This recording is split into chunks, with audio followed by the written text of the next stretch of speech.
Good evening, dear listener. Tonight we return once again to the forgotten folds of history, in search of moments that shape the world in quiet ways. Whether you're cozy in bed or listening with closed eyes, I'm glad you're spending this peaceful time here. I'd love to know where you're tuning in from and what time it is in your part of the world. Are you just waking up or about to drift off with the past whispering in your ear? If you're enjoying these calm passages through time, please do subscribe. There are many more nights like this ahead. Now, let me paint you a picture of a world where the simple act of finding your next meal could mean the difference between life and death. Imagine waking up to the sound of church bells cutting through the morning mist. But instead of calling the faithful to prayer, they're tolling a warning. The harvest has failed. Again. The stores of grain that should have lasted through winter are nearly gone, and it's only autumn. This is medieval Europe, where famine stalked the land like a predator, and the common people had to become masters of survival just to see another dawn. Today, we're going to uncover the ingenious, desperate, and sometimes disturbing ways medieval people managed to survive when the spectre of starvation loomed over their villages.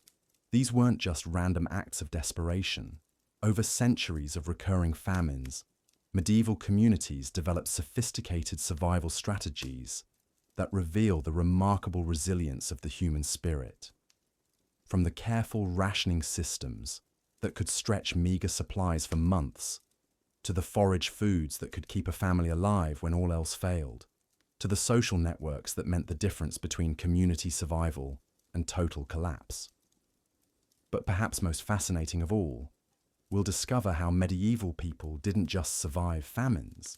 They created systems to predict them, prepare for them, and emerge from them stronger than before. By the end of our time together, you'll understand why some medieval communities thrived while others perished, and how the lessons learned in those hungry centuries echo through our understanding of survival even today. The medieval world was a place where the margin between abundance and starvation could be measured in a single failed harvest. Unlike our modern world, with its global food networks and emergency aid systems, medieval communities were largely isolated, dependent on what they could grow within a day's walk of their village. When crops failed, when livestock died, when the rains didn't come or came too hard, entire regions could find themselves facing a crisis that would test every survival skill they had developed over generations. Famine wasn't just about empty stomachs. It was a cascade of interconnected crises that could tear apart the very fabric of medieval society. When food became scarce, prices soared beyond what common people could afford. Social tensions erupted as communities struggled to decide who would eat and who would go without. Disease followed hunger like a shadow, preying on weakened bodies and overcrowded conditions. And yet, somehow, medieval people found ways not just to endure these trials, but to build systems that could help their communities weather the storm. The first, and perhaps most crucial survival strategy medieval people developed was the art of reading the signs. Long before the science of meteorology, medieval farmers became expert observers of natural patterns.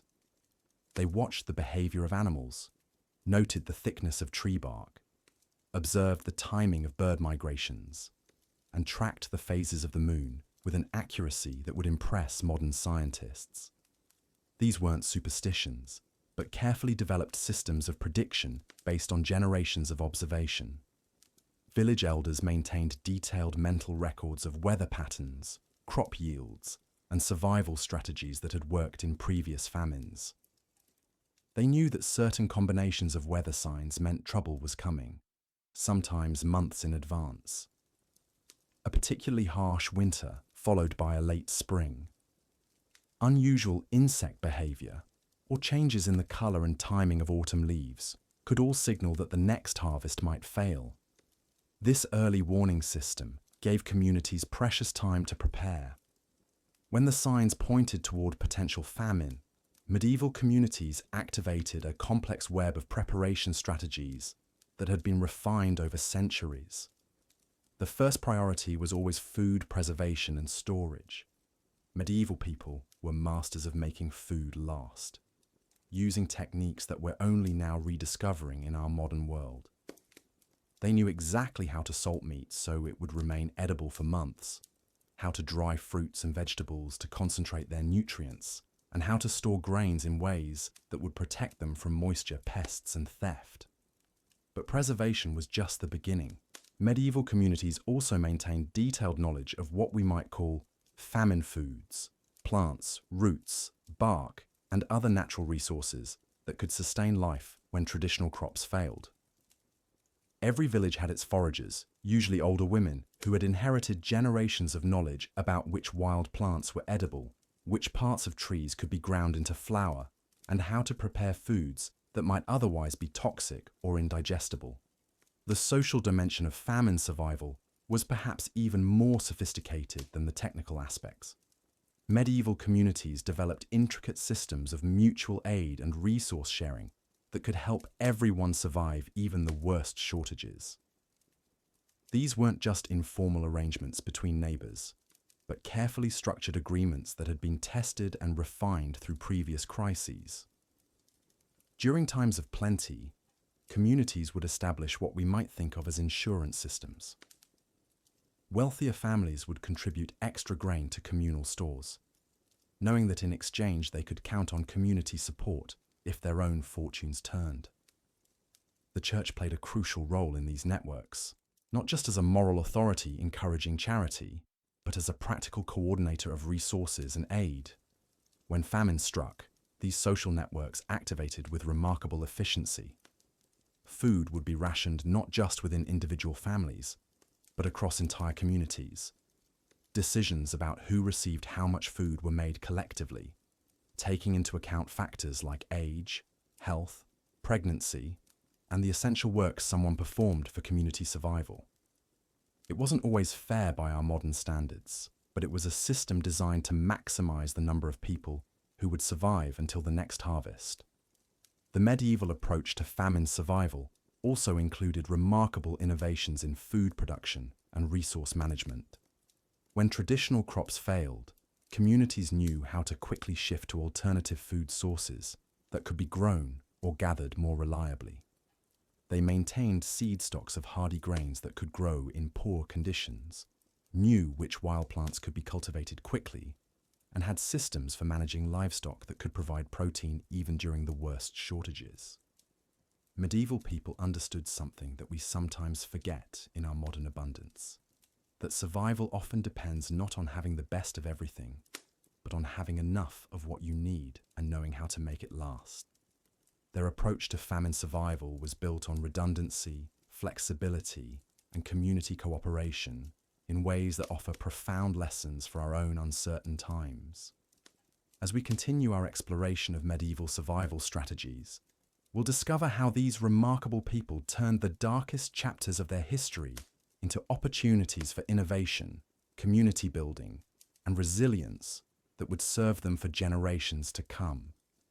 Yet even the most sophisticated survival strategies could not shield medieval communities from the harsh arithmetic of scarcity. When the carefully preserved stores ran low and the wild foods were stripped from the land, harder choices lay ahead. The path from abundance to starvation was not a sudden cliff, but a gradual descent, marked by increasingly desperate measures that tested the very fabric of human society. The first casualties of prolonged famine were always the most vulnerable. Children whose small bodies demanded frequent nourishment began to show the telltale signs of malnutrition within weeks. Their bright eyes grew dull, their laughter faded to weak whimpers, and their once plump cheeks hollowed into gaunt shadows.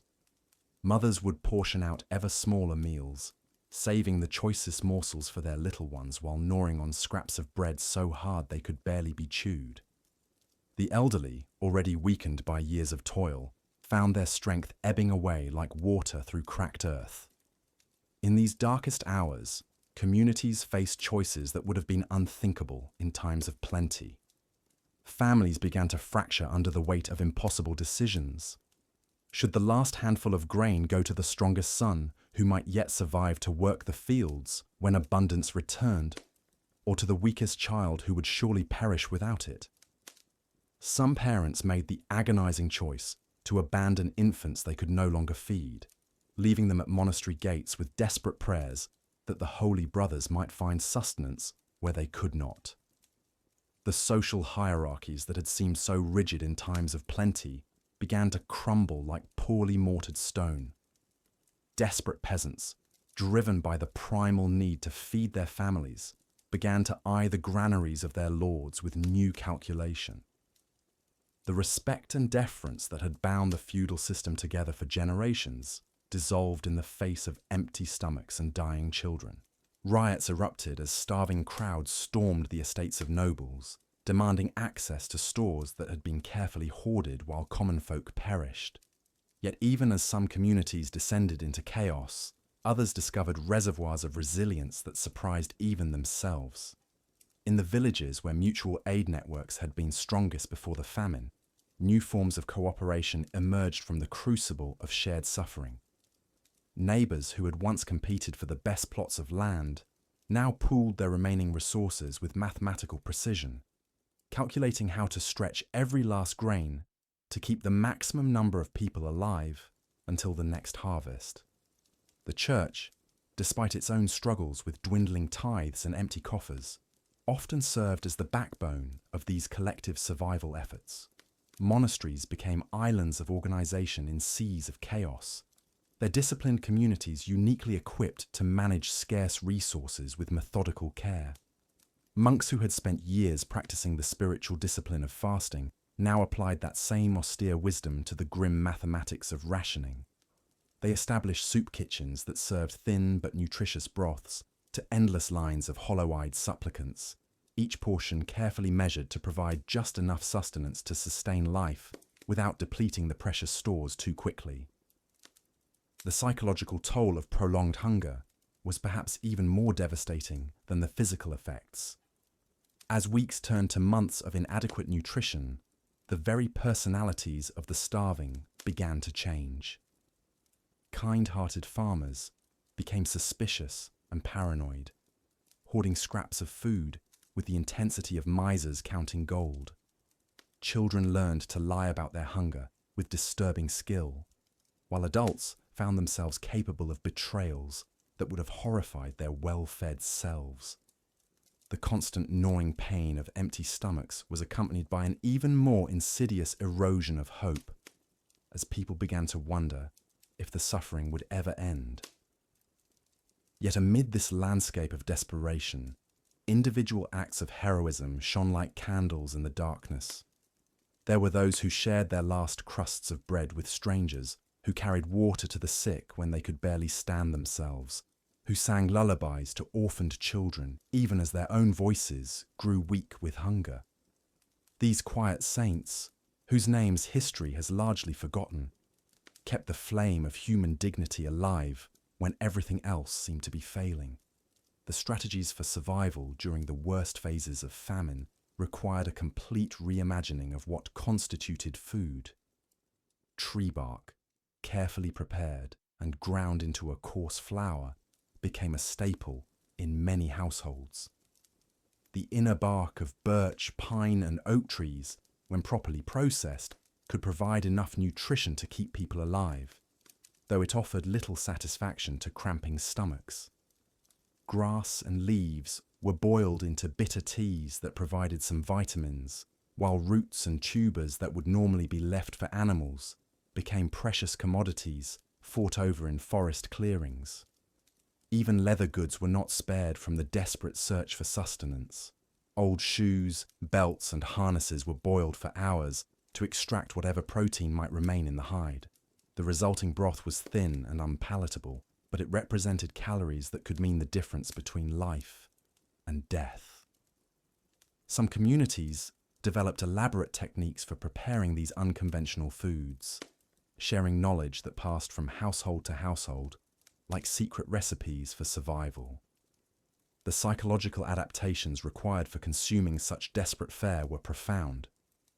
People had to overcome not just the physical revulsion of eating bark and leather, but also the cultural taboos that had been ingrained since childhood. In normal times, such foods would have been considered fit only for animals, if that. Now, parents had to teach their children to be grateful for morsels that would have been thrown away without a thought in better days. This mental adjustment was perhaps one of the most difficult aspects of famine survival, requiring people to fundamentally redefine their relationship with food and sustenance. As the famine wore on, even these desperate measures began to fail. The forests were stripped of edible bark, the fields gleaned of every possible root and tuber. It was at this point that the most extreme survival strategies emerged, practices so terrible that they were spoken of only in whispers, if at all. Some communities resorted to consuming the leather from book bindings in monastery libraries, carefully soaking and boiling the ancient parchments and their bindings to extract any possible nutrition. Others turned to grinding up bones from old grave sites, hoping to find some sustenance in the calcium and marrow residue. The breakdown of normal social structures during severe famines created opportunities for both exploitation and extraordinary cooperation.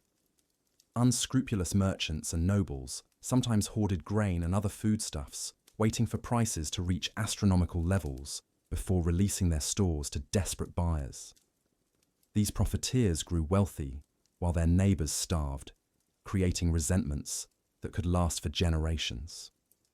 Stories spread of grain merchants who lived in luxury while selling bread, made from sawdust and sand, to families spending their last coins on what they hoped would keep their children alive another day.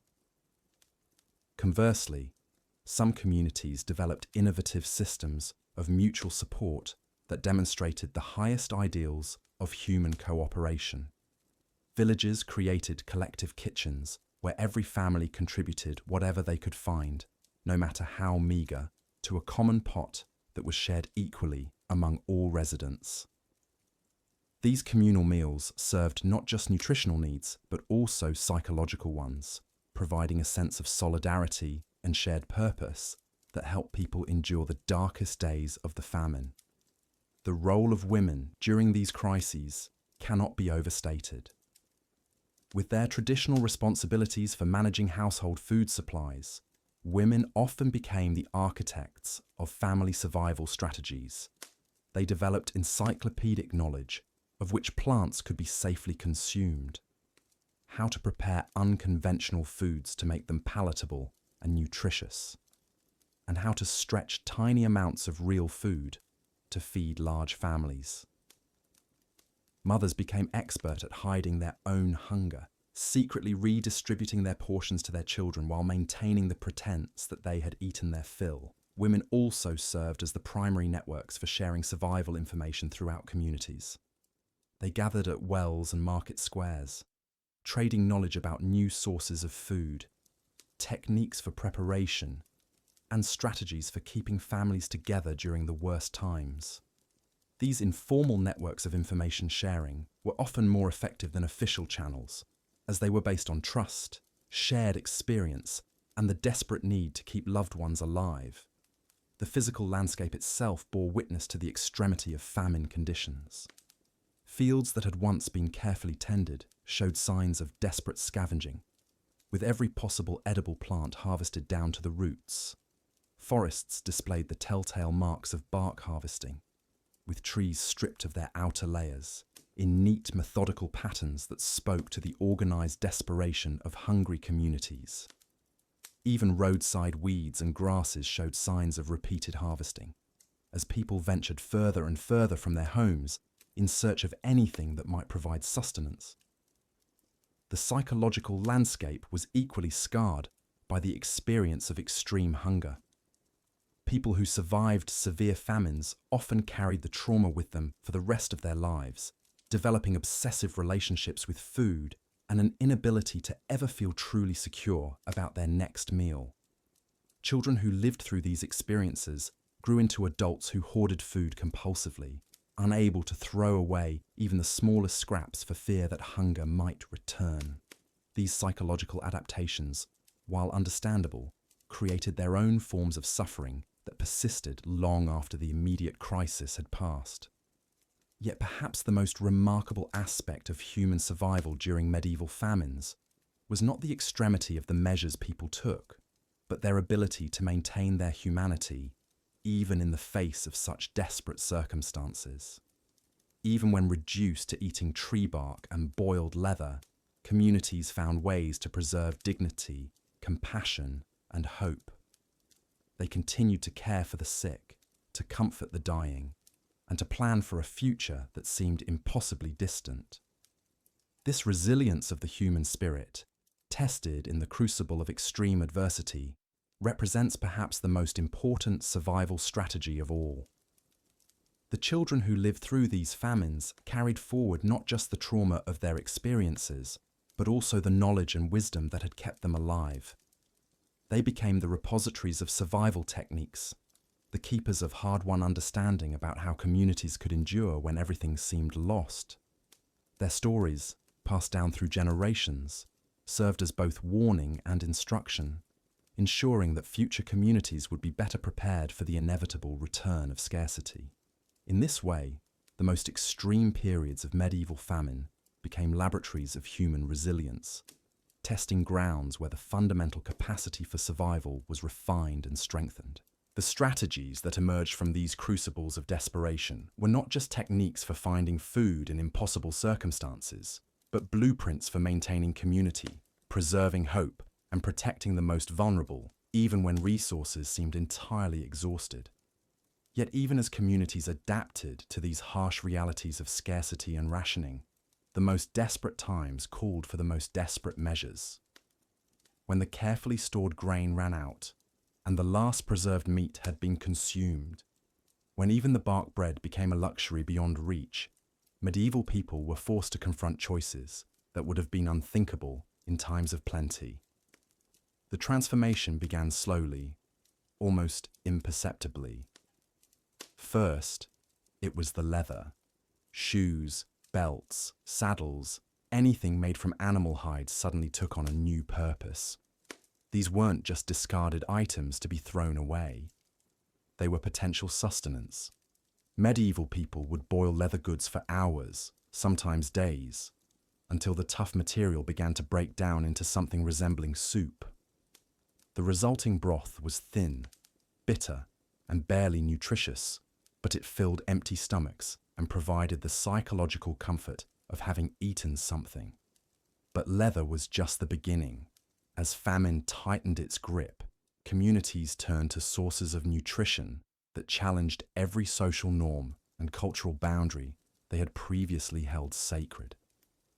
Tree bark became a staple, particularly the inner bark of birch, pine, and oak trees.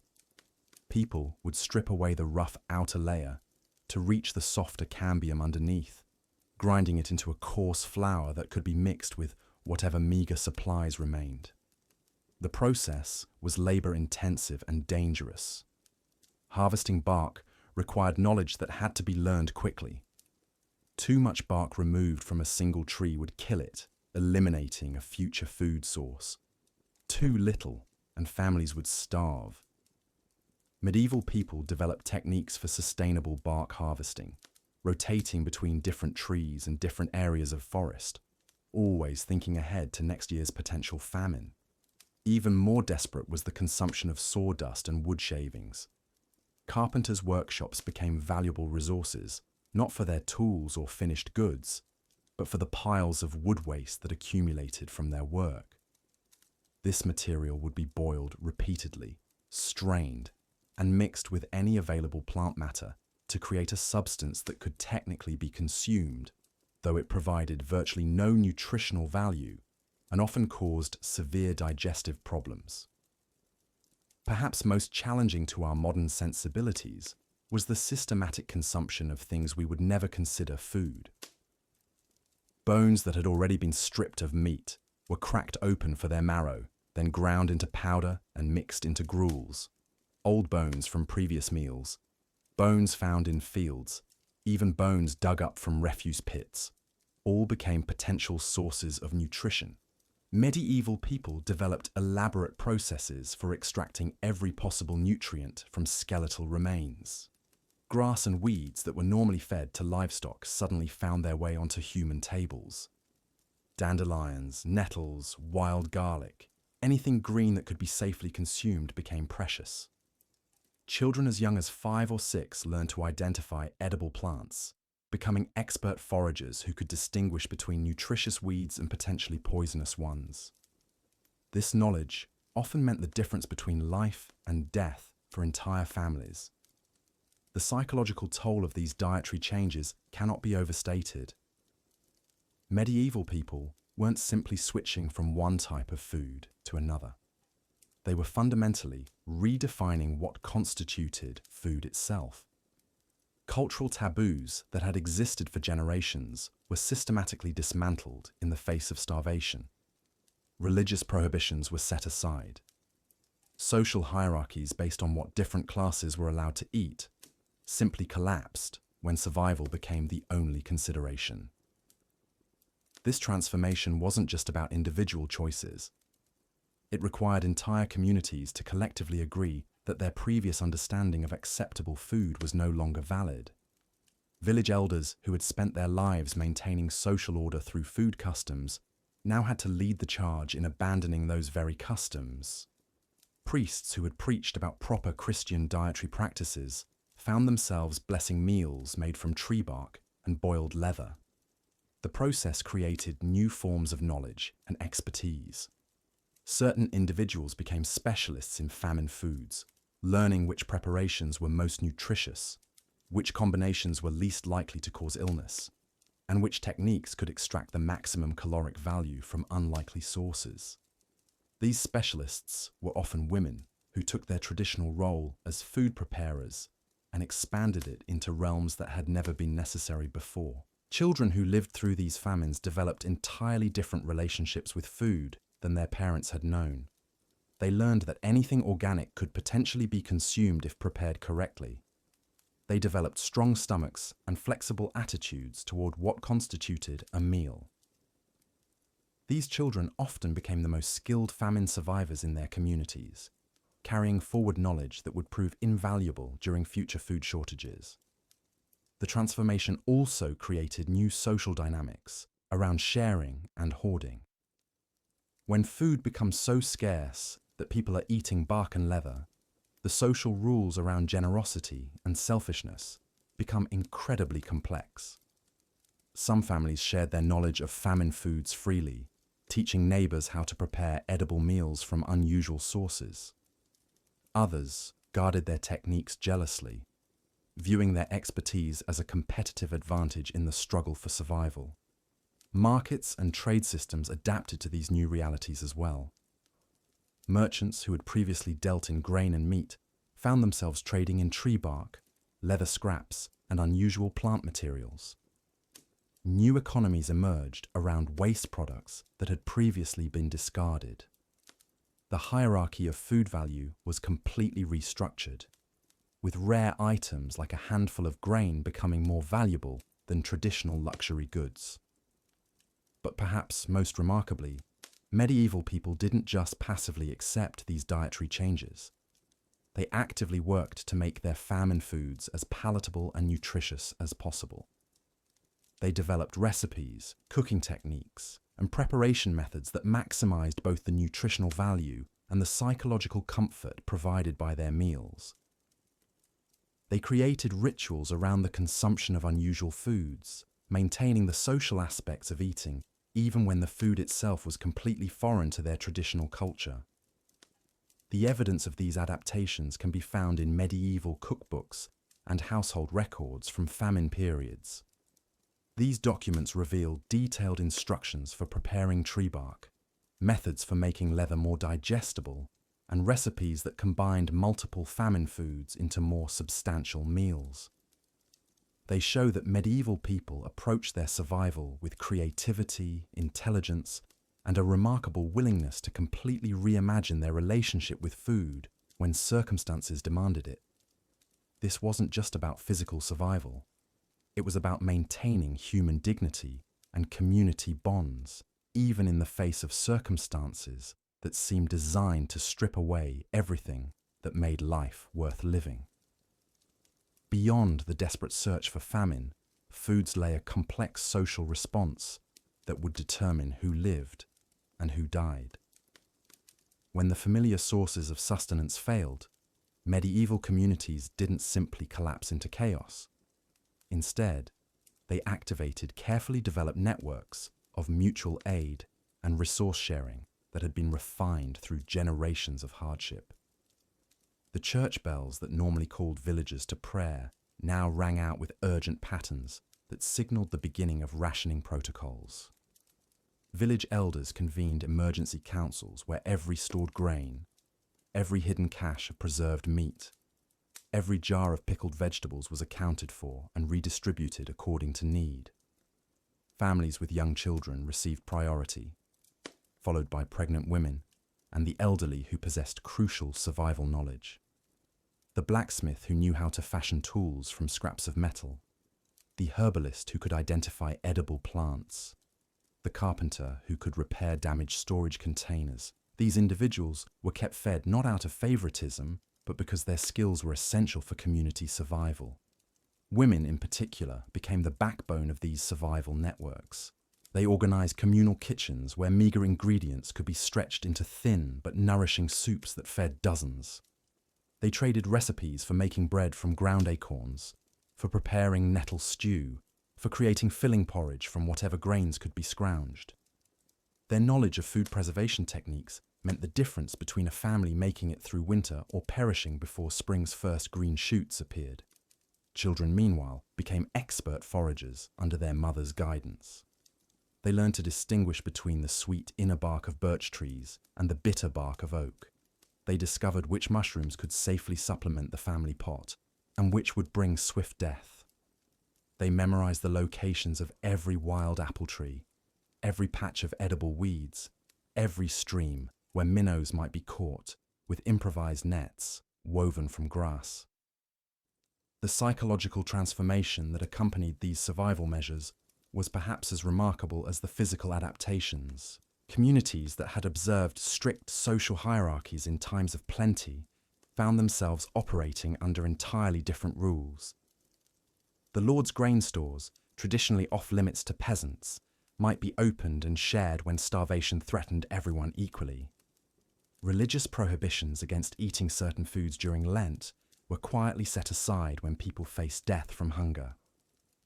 The elaborate feast day traditions that normally marked the passage of seasons were replaced with simple gratitude rituals for whatever sustenance could be found. Yet even as communities pulled together in these extraordinary ways, the psychological toll was immense. Parents faced the agonizing decision of whether to share their last crust of bread equally among their children, or to give it all to the child most likely to survive. Neighbors who had lived peacefully side by side for decades found themselves eyeing each other's small hoards with desperate calculation. The constant gnawing of hunger affected not just bodies, but minds, leading to increased irritability, depression, and in extreme cases, complete mental breakdown.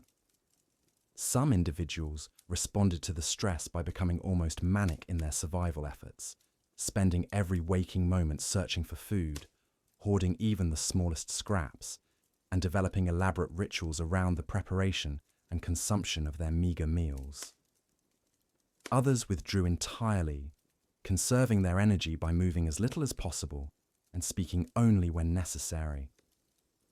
The normal rhythms of medieval life, the seasonal festivals, the weekly markets, the daily social interactions, all but disappeared as entire communities focused solely on the fundamental task of staying alive. Religious faith, which had provided comfort and structure throughout normal times, was both strengthened and tested by famine conditions. Many turned to prayer with renewed fervour, attending multiple masses each day and organising community processions to beg for divine intervention. Relics were brought out from church treasuries and paraded through villages in desperate hope of miraculous relief. Special fasting periods were declared, though these seemed almost cruel when people were already starving involuntarily. At the same time, some began to question why a benevolent God would allow such suffering. Whispered conversations in darkened cottages wondered whether the church's teachings about divine providence could be reconciled with the sight of innocent children wasting away from hunger. As we drift deeper into the mists of medieval Scotland, a new threat emerged that would test the very limits of human endurance. The great famines that swept across the land were not merely periods of hunger, but apocalyptic trials that stripped away the veneer of civilization and revealed the raw desperation lurking beneath. When the harvest failed, when the granaries stood empty, when the very soil seemed to turn against its tillers, the people of Scotland faced choices that would haunt them for generations. The signs always began the same way. A summer too wet, with endless grey skies weeping upon the ripening grain. Or perhaps a spring too cold, where frost claimed the tender shoots just as they pushed through the earth. The wise among the peasantry would read these omens with growing dread, their weathered faces etched with the knowledge passed down through countless generations of hardship. They knew what was coming. They had seen it before, heard the stories whispered around dying hearth fires of the terrible years when God seemed to turn his face away from the land. When the realization finally dawned that the crops had failed catastrophically, a strange calm would settle over the villages. It was the calm of the condemned, the eerie peace that comes when all hope has been abandoned and only survival remains. The first response was always the same, the careful rationing of what little remained from the previous harvest. Families would gather their meagre stores, counting each grain of barley, each withered turnip, calculating how long they might last if they ate only enough to keep their hearts beating. But arithmetic was a cruel master in times of famine. No matter how carefully they divided their provisions, no matter how sparingly they ate, the numbers never added up to salvation. The stores would last weeks, perhaps a month if they were fortunate. The next harvest, if it came at all, was still many months away. It was in this terrible mathematics of starvation that the people of medieval Scotland were forced to become innovators of desperation. The first to go were always the animals. The precious livestock that represented wealth and status in better times became nothing more than temporary salvation. Cattle that had taken years to raise were slaughtered in a matter of days, their meat preserved with whatever salt could be found, or simply consumed fresh before it could spoil. Pigs that had rooted contentedly in the forest glades met the knife with brutal efficiency. Even the chickens, those reliable providers of eggs, found themselves in the pot as their owners chose immediate sustenance over future provision. But even this desperate measure provided only brief respite. The meat would last only so long, and when it was gone, the people faced an even more terrible reality. They had not only lost their food reserves, but also their means of producing food in the future. The cattle that might have pulled the plough come spring lay buried in their bellies.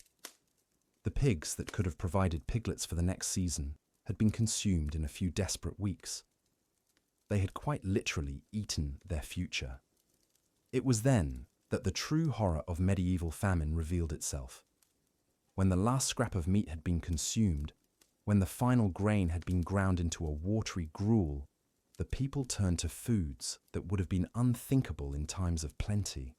They began with what the chroniclers euphemistically called famine foods, the roots and herbs that grew wild in the forests and fields, the bitter bark of certain trees that could be ground into a crude flour, the tough grasses that could be boiled into a thin soup. The knowledge of these desperate foods was passed down through the women of the villages, whispered from mother to daughter like dark secrets. They knew which roots could sustain life and which would bring death, which barks could be safely consumed and which would poison the blood. Oak bark, carefully stripped from young trees and ground to powder, could be mixed with what little grain remained to stretch the precious stores. The inner bark of birch trees, bitter and fibrous, could fill an empty stomach even if it provided little nourishment. Acorns, normally food for pigs, could be leached of their bitter tannins and ground into a coarse meal. Even grass became a source of sustenance. The people would venture into the fields and meadows, gathering armfuls of the tender shoots and boiling them into a green, bitter soup that provided bulk, if not nutrition. Children learned to identify the edible weeds and wild plants, their small hands becoming expert at distinguishing between salvation and poison in the desperate flora of the countryside. But perhaps most horrifying of all was the consumption of what remained of their possessions. Leather, that precious material that protected them from the elements and provided the tools of their trade, became food in the most desperate times. Shoes, belts, harnesses. Anything made of hide was boiled for hours until it became soft enough to chew. The leather would be cut into small pieces and cooked in great cauldrons of water, creating a gelatinous, flavourless broth that provided some sustenance even as it stripped away the last vestiges of dignity and preparedness. Old bones, cracked and boiled again and again, yielded their final nutrients to the desperate. The bones of animals slaughtered months earlier were retrieved from refuse pits and subjected to endless cooking, each boiling, extracting another small measure of marrow and minerals.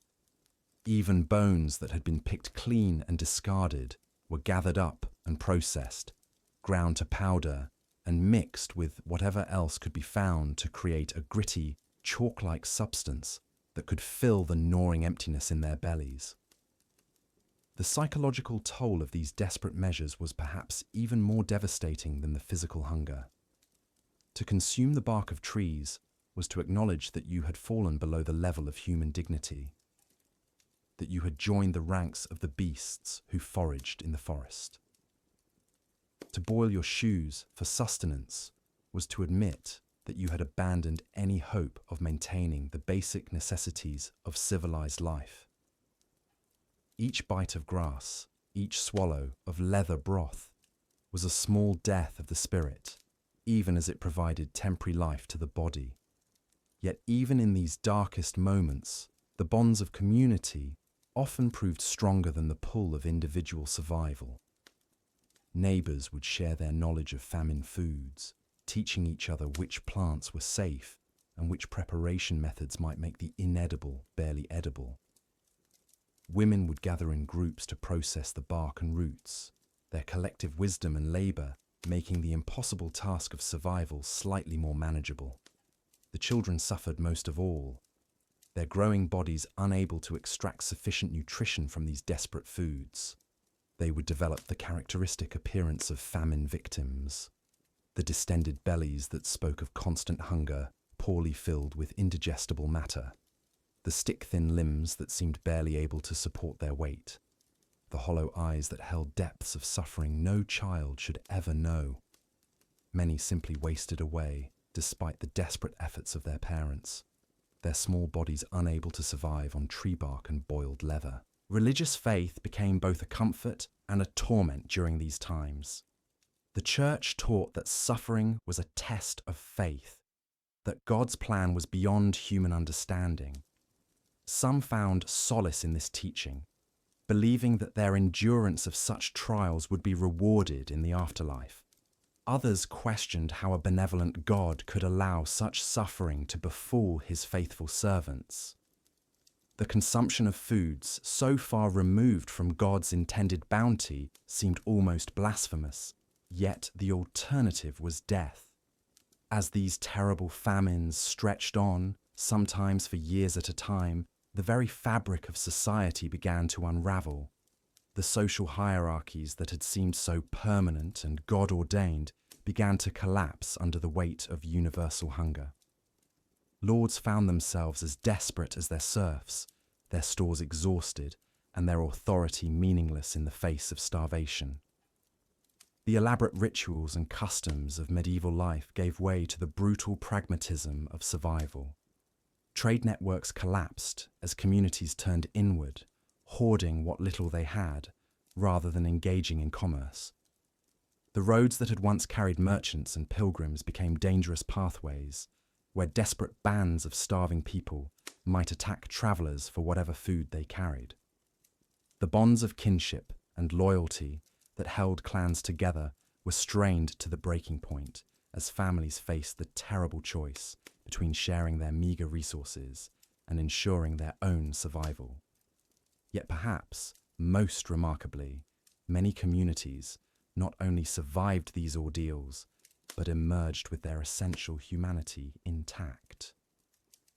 The shared experience of desperate hunger created bonds that transcended the normal divisions of class and status. Those who had endured the humiliation of eating bark and grass together found themselves united in a way that prosperity could never achieve. The knowledge passed down from these terrible times became part of the collective wisdom of the community, ensuring that future generations would be better prepared for the inevitable return of famine. The recovery from these periods of desperate hunger was often as challenging as the famine itself. Bodies weakened by months of inadequate nutrition were vulnerable to disease and infection. The digestive systems of survivors, adapted to processing bark and grass, had to be carefully retrained to handle normal food. Many who survived the worst of the famine succumbed to illness in the weeks and months that followed, their bodies simply too damaged to fully recover. The psychological scars ran even deeper. Those who had been forced to consume leather and tree bark carried the memory of that degradation for the rest of their lives. The taste of oak bark broth, the texture of boiled shoe leather, the desperate search for edible weeds. These experiences became part of their identity, shaping their relationship with food and security for decades to come. Even in times of relative plenty, they would hoard supplies and eye the forests with the calculating gaze of those who knew that civilization was only ever one failed harvest away from collapse. These periods of extreme famine also gave rise to innovations that would outlast the immediate crisis. New methods of food preservation were developed, ways of extending meager supplies that would prove valuable even in better times. The knowledge of which wild plants could sustain life became more systematized, passed down through generations as a form of insurance against future catastrophe. Communities developed early warning systems and mutual aid networks that could respond more quickly to the signs of impending famine. The children who survived these ordeals carried forward not just the trauma, but also the resilience that such experiences could forge. They learned to waste nothing, to see potential sustenance in things others would discard, to plan and prepare with an intensity born of having faced the very edge of existence. These lessons, hard-won through suffering, became part of the cultural DNA of medieval Scottish communities. As we consider these desperate times from our modern perspective, it becomes clear that the survival of medieval communities through such periods of extreme hardship represents one of humanity's most remarkable achievements. Without the safety nets of modern society, without scientific understanding of nutrition or access to global food networks, these people faced starvation with nothing but their accumulated wisdom, their community bonds, and their sheer determination to endure. The fact that Scottish civilization not only survived, but eventually thrived despite these recurring catastrophes speaks to the incredible resilience of the human spirit. Each generation that endured famine and lived to tell the tale added to the collective knowledge and strength of their community.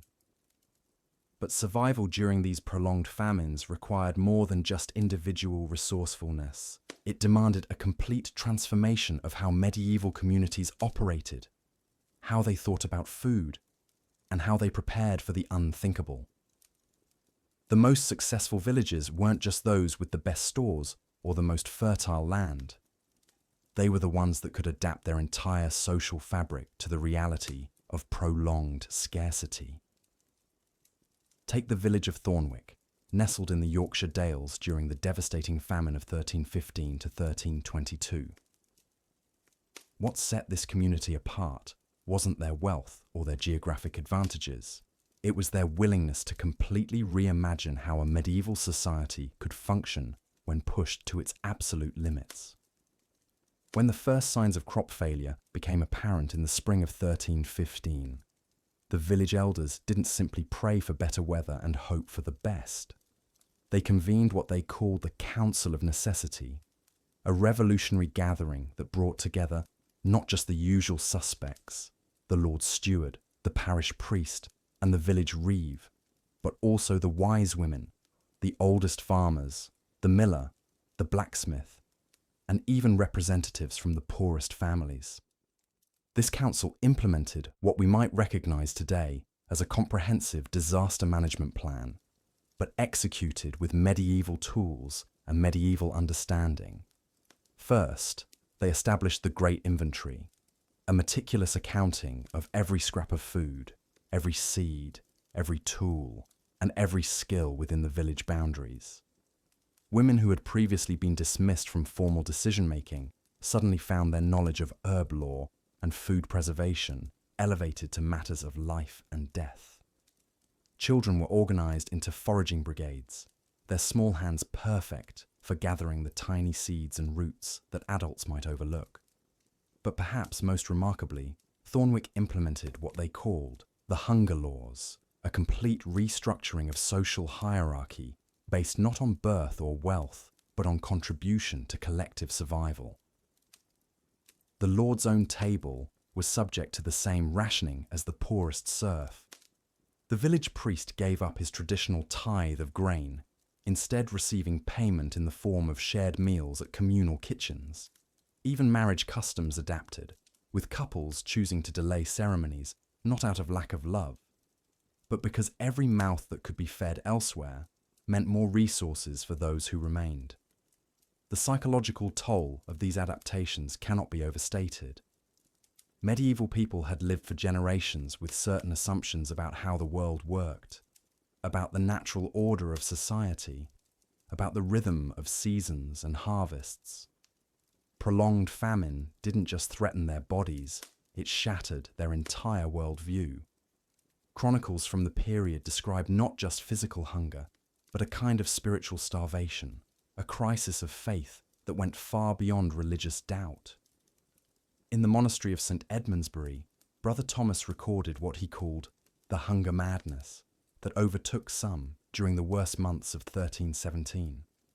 People would sit for hours staring at empty bowls, their minds unable to process the reality of sustained scarcity.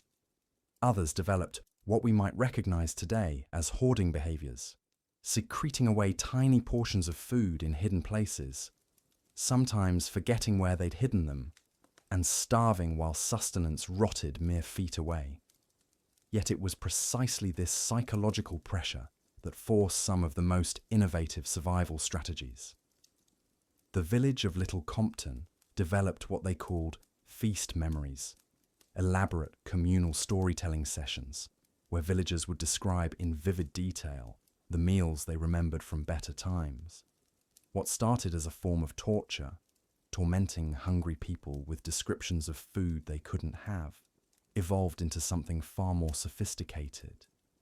These sessions became a form of mental training, keeping alive the knowledge of complex cooking techniques and food combinations that would be crucial when abundance returned.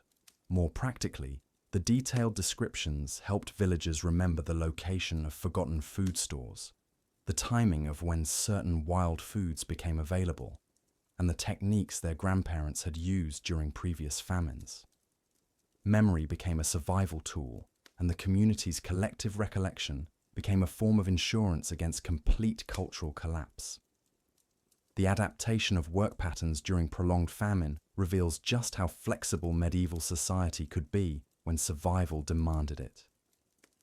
Traditional gender roles, age-based responsibilities, and class distinctions all proved remarkably malleable when the alternative was death. In the coastal village of Saltmere, women traditionally excluded from deep-sea fishing found themselves manning boats when the men grew too weak from hunger to handle the physical demands of hauling nets. Children as young as 8 were taught to repair fishing equipment, their nimble fingers able to mend the delicate nets that meant the difference between a catch and empty bellies. But perhaps the most profound adaptation was the development of what medieval chroniclers called famine consciousness, a completely different relationship with time, resources, and risk. Where pre-famine medieval life operated on annual cycles, thinking from harvest to harvest, famine consciousness operated on much longer timescales. Decisions made in 1316 were evaluated based on their likely impact in 1320 or 1325. Seeds that might normally be eaten in desperation were instead carefully preserved, not for the next planting season, but for the season after that, or the one after that. This extended temporal thinking led to innovations that seem almost impossibly forward-thinking for medieval peasants. The village of Westbrook began what they called the 7-year plan, a systematic approach to rebuilding their agricultural capacity that assumed the famine would last far longer than anyone hoped. They designated certain fields as future plots, areas that would be allowed to lie completely fallow during the famine years, even if people were starving, because the long-term fertility of these fields was deemed more important than short-term sustenance. This kind of thinking required not just individual discipline, but collective commitment of a sort that challenges our assumptions about medieval social organization. When a starving mother looked at a field of carefully preserved soil while her children cried from hunger, the entire community had to support her decision to leave that field untouched. When young men wanted to slaughter the breeding animals for immediate food, the village elders had to convince them that protecting the genetic stock was worth present suffering. The communication systems that developed during prolonged famines also reveal the sophisticated organizational capacity of medieval communities under extreme stress. The village of Moorheath established what they called the Hunger Runners, a network of fast messengers who traveled between villages sharing information about food discoveries, foraging opportunities, and survival techniques. These runners carried more than just news. They carried hope, proof that other communities were surviving, that techniques were working, that the famine would eventually end. These communication networks also served a darker purpose, warning communities about the approach of desperate bands of starving people who had abandoned their own villages in search of food. The medieval landscape during major famines was dotted with these refugee groups, families, and sometimes entire communities that had given up on staying in place and instead wandered from village to village, begging, trading, and sometimes simply taking what they needed to survive. The response to these hunger refugees reveals both the best and worst of medieval survival psychology. Some communities, like the previously mentioned Thornwick, developed elaborate protocols for integrating refugees, recognizing that additional hands, even hungry ones, could contribute more to survival than they consumed. They established probationary periods where newcomers proved their commitment to community survival rules before being granted full access to food stores.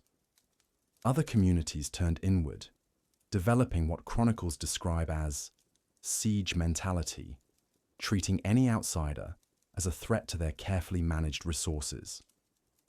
The village of Grimthorpe went so far as to post guards on all approaches during the worst months of 1318, turning away even children who begged for scraps. The psychological cost of these decisions haunted survivors for decades, but the communities that made them argued they had no choice, that charity meant everyone would die instead of some surviving. The religious adaptations during prolonged famine perhaps best illustrate how completely medieval society could transform itself when survival demanded it.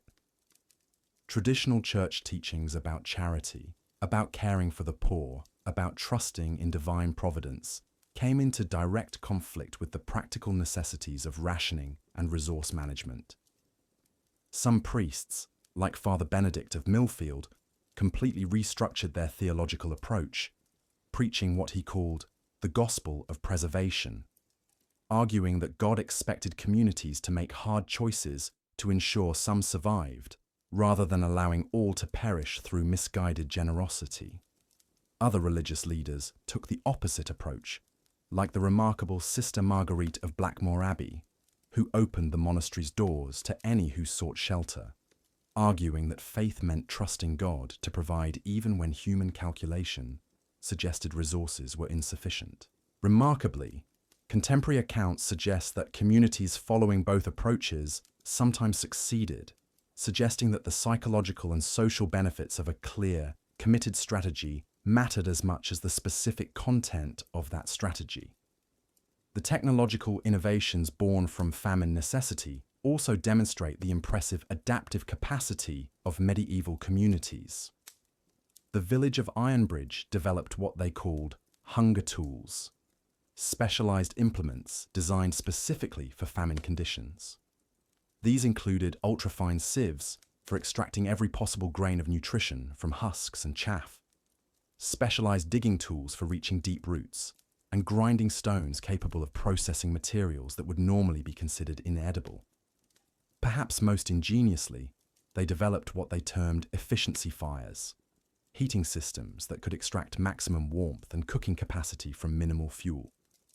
These fires used carefully constructed stone arrangements and controlled airflow to maintain cooking temperatures for hours, using only small amounts of wood or dried animal dung. The knowledge of how to construct and maintain these fires became as precious as food itself, passed down through families and shared only with trusted community members. The preservation techniques that evolved during prolonged famines went far beyond the simple salting and smoking that characterized normal times.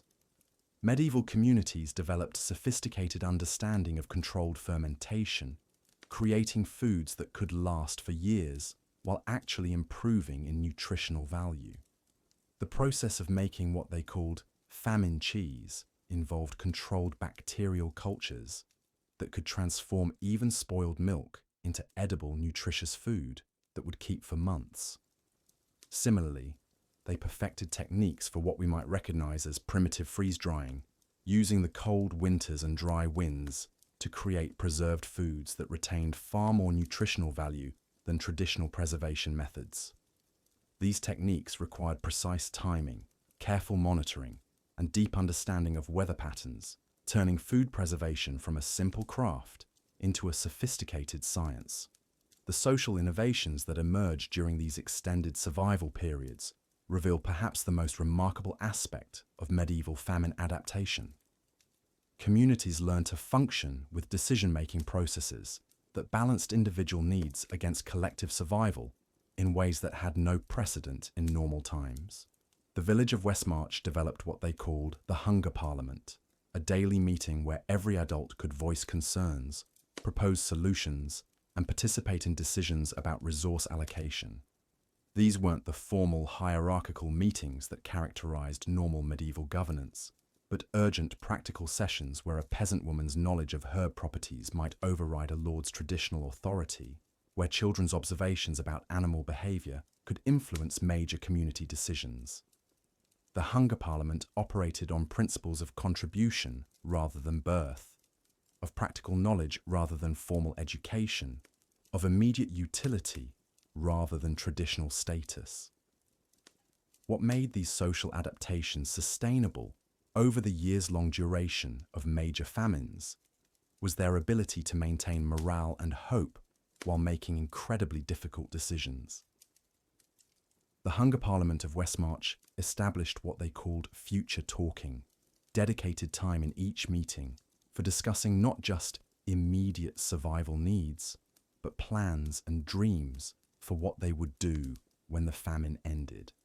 These discussions served multiple purposes, maintaining psychological health, preserving knowledge and skills that weren't immediately useful, and providing motivation for the sacrifices required by long-term survival strategies.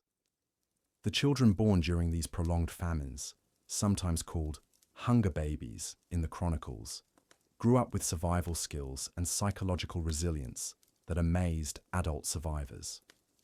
These children, who knew no other reality than scarcity and careful resource management, often became the most innovative and effective contributors to community survival. They developed games based on foraging skills, created songs that helped memorize the locations of emergency food caches, and maintained spirits of playfulness and joy that helped sustain adult morale during the darkest periods. As these prolonged famines finally ended, the communities that had survived faced the challenge of returning to normal social patterns while preserving the innovations and knowledge that had kept them alive.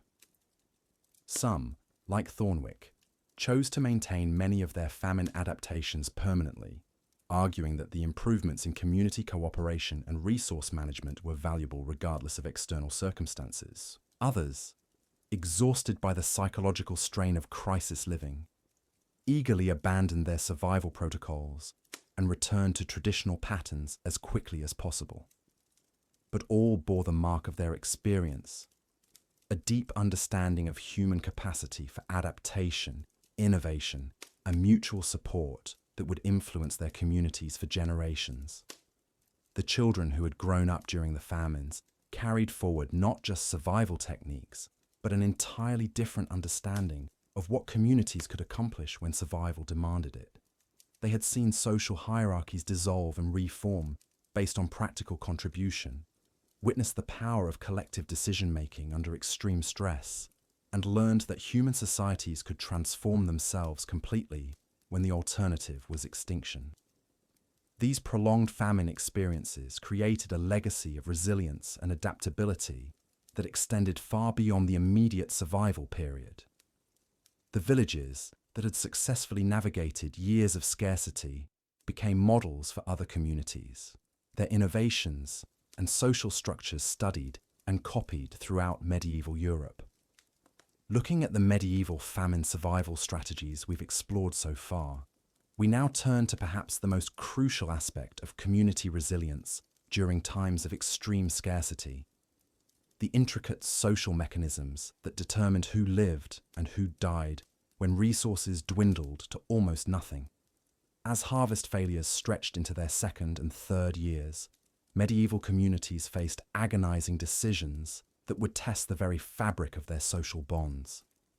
The carefully preserved stores of grain, the dried fish hanging in smokehouses, the emergency caches of nuts and root vegetables, all of these would eventually run low.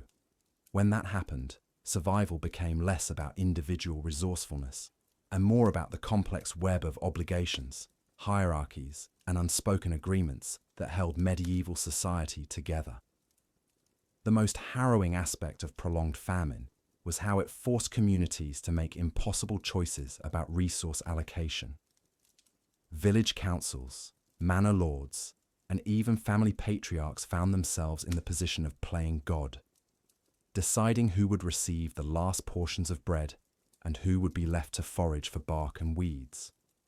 These decisions weren't made arbitrarily. They followed deeply ingrained social logic that prioritized certain groups over others. At the top of this grim hierarchy sat the local nobility and clergy, whose survival was considered essential for maintaining order and spiritual guidance through the crisis. Below them came skilled craftsmen, whose expertise would be crucial for rebuilding once the famine ended. Blacksmiths who could repair tools, carpenters who could construct storage facilities, and millers who could process whatever grain eventually became available. Next were able-bodied men and women of prime working age, particularly those with children to feed. At the bottom of this hierarchy were the elderly, the infirm, and sometimes tragically, the very young whose chances of survival were already slim. But medieval communities weren't simply cold calculators of human worth. They developed sophisticated systems for stretching meager resources as far as possible, while maintaining some semblance of fairness and dignity. One of the most important of these was the practice of communal cooking. Rather than allowing families to prepare their own meals and potentially waste precious fuel and ingredients, Entire villages would establish central kitchens where every scrap of available food was pooled together and carefully rationed. These communal kitchens served multiple purposes beyond simple efficiency. They prevented hoarding by ensuring that all food was shared equally according to established priorities. They allowed experienced cooks to maximize the nutritional value of whatever ingredients were available, turning scraps and foraged materials into something approaching edible meals. Most importantly, they maintained social cohesion by giving everyone a stake in the community's survival, preventing the kind of desperate individual actions that could tear a village apart. The management of these communal kitchens revealed the sophisticated understanding medieval people had of group psychology during crisis. Village leaders understood that people could endure incredible hardship as long as they felt the burden was being shared fairly. They established transparent systems for determining portions, often using religious or traditional ceremonies to reinforce the legitimacy of their decisions. A village might hold daily prayers before distributing food, or use ancient customs around harvest festivals to determine how limited resources should be allocated. Medieval communities also developed elaborate systems of what we might call survival debt, complex arrangements of mutual obligation that extended far beyond the immediate crisis. A family that received extra rations during a particularly harsh winter might be expected to provide labor or resources to other families when conditions improved. A craftsman who was kept alive during famine because of his essential skills would be bound to serve the community's needs before his own once recovery began. These arrangements weren't merely economic transactions. They were moral commitments that could bind families and communities together for generations. The psychological dimension of famine survival was just as important as the physical. Medieval people understood intuitively that maintaining morale and social cohesion was crucial for getting through extended periods of hardship. They developed rituals and practices specifically designed to reinforce community bonds and give people reasons to continue fighting for survival. Religious observances became particularly important during famines, not just for their spiritual comfort, but for their role in maintaining social structure. Special fasting days were established where the entire community would voluntarily reduce their already meager rations as an act of collective sacrifice. Feast days were maintained even during the worst shortages, with communities pooling their most precious remaining resources to create symbolic meals that reminded everyone of better times and reinforced their commitment to mutual survival. Storytelling and communal entertainment also played crucial roles in maintaining morale. Village elders would gather people around fires to recite traditional tales, often emphasizing themes of endurance, community cooperation, and eventual redemption. These weren't merely diversions from the harsh reality of famine. They were deliberate attempts to maintain the cultural memory and shared values that would be essential for rebuilding once the crisis passed. Perhaps most remarkably, medieval communities developed sophisticated early warning systems that extended far beyond their immediate geographic boundaries. Networks of messengers, traders, and religious pilgrims created informal but highly effective communication channels that allowed villages to share information about crop failures, successful survival strategies, and available resources across vast distances. When word reached a community that neighboring villages had discovered new sources of food or developed effective preservation techniques, delegations would be sent to learn these methods and adapt them to local conditions. Similarly, communities that had successfully weathered previous famines would send advisors to help struggling neighbors implement proven survival strategies. These networks of mutual aid created resilience at a regional level that individual communities could never have achieved on their own. The role of women in famine survival deserves particular attention, as they often became the primary managers of household resources and community welfare during extended crises. While men might be sent away to seek work or resources in distant areas, Women typically remained in the villages to oversee the day-to-day management of survival strategies. They developed expertise in stretching food supplies, managing communal kitchens, caring for the sick and elderly, and maintaining the social networks that held communities together. Medieval women also served as repositories of crucial survival knowledge, particularly regarding food preparation, preservation, and the identification of edible wild plants. Their knowledge of seasonal cycles, traditional recipes, and household management became literally life-saving during famine conditions. Village councils that might normally exclude women from decision-making often found themselves relying heavily on female expertise during survival crises. The aftermath of successful famine survival created lasting changes in medieval communities that extended far beyond the immediate crisis. Villages that had successfully weathered extended periods of scarcity often emerged with stronger social bonds, more sophisticated resource management systems, and greater resilience for future challenges. The shared experience of survival created what we might call famine generations, groups of people whose worldview had been fundamentally shaped by the experience of extreme scarcity and who carried forward hard-won lessons about cooperation, resource conservation, and community solidarity.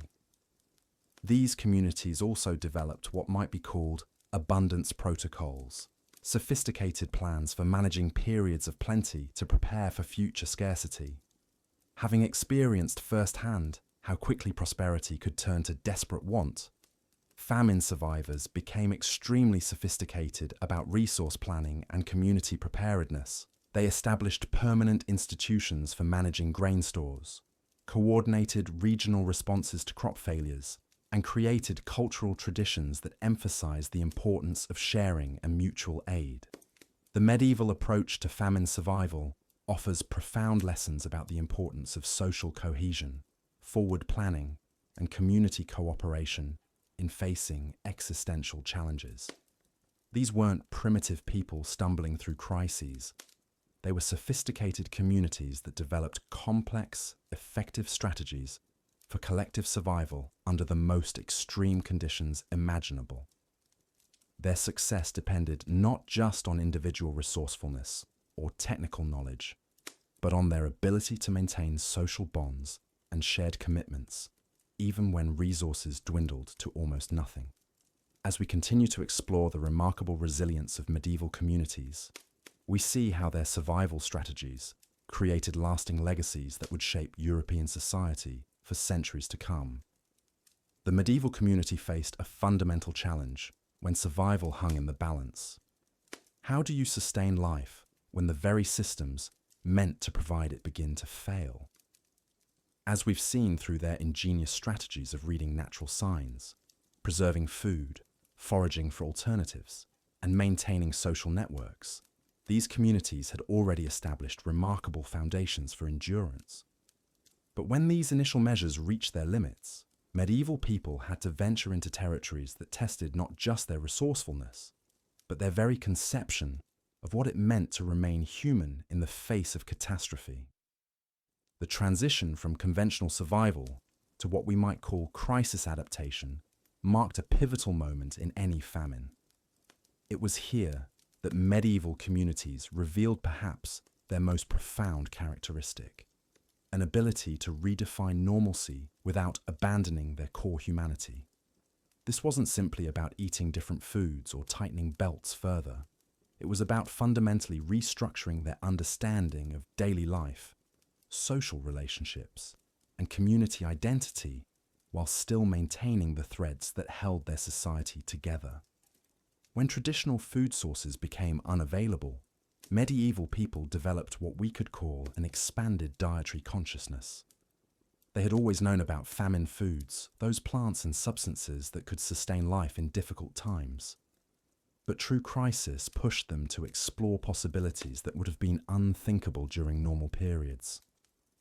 Tree bark became a staple, carefully prepared through processes passed down through generations. The inner bark of birch, pine, and oak trees was stripped, dried, and ground into a flour substitute that could extend precious grain stores for weeks or even months. Leather goods, from old shoes to horse harnesses, were boiled for hours to extract whatever nutrition they might provide. These weren't desperate acts of starvation, but calculated decisions made by people who understood that protein existed in forms their ancestors had learned to utilize. They knew which treatments could make leather digestible, how long to boil it, and what herbs might make it more palatable and safer to consume. Bones that had already been used for soup were cracked open for their marrow, then ground into powder to add to gruels and broths. Nothing was wasted, not because they were wasteful in good times, but because they had developed systems for extracting every possible nutrient from every available source. Fish bones became calcium supplements, mixed into porridges for pregnant women and growing children. Animal hides were processed not just for warmth, but for the gelatin they could provide. This expansion of dietary possibilities extended to the plant kingdom as well. Medieval communities possessed extensive knowledge of wild edibles that modern people have largely forgotten. They knew which grasses could be consumed safely, how to process acorns to remove their bitterness and make them nutritious, and which roots could be dug up even in winter. Dandelion greens, nettle leaves, wild garlic, and dozens of other plants became regular parts of their diet. But perhaps most remarkably, they understood seasonal availability in ways that allowed them to plan for scarcity months in advance. They knew when certain mushrooms would appear, which trees would produce edible seeds, and how to encourage the growth of wild vegetables near their settlements. This wasn't random foraging, but sophisticated agricultural knowledge applied to wild ecosystems. The social structures that governed these expanded food practices were equally sophisticated. Communities developed complex systems for sharing knowledge about food preparation, particularly the crucial information about which substances were safe and which were dangerous. Older women often became repositories of this knowledge, teaching younger generations not just what to eat, but how to prepare it safely. They established protocols for testing new food sources, usually starting with small amounts and carefully observing effects before incorporating anything into regular consumption. They developed preservation techniques for these alternative foods, finding ways to dry, smoke, or otherwise store items that could provide nutrition during the worst periods of scarcity. The redistribution systems that had governed normal times adapted to encompass these new categories of sustenance. Communities established rules about who had access to the best famine foods, often prioritizing pregnant women, young children, and essential workers like blacksmiths or those with critical skills.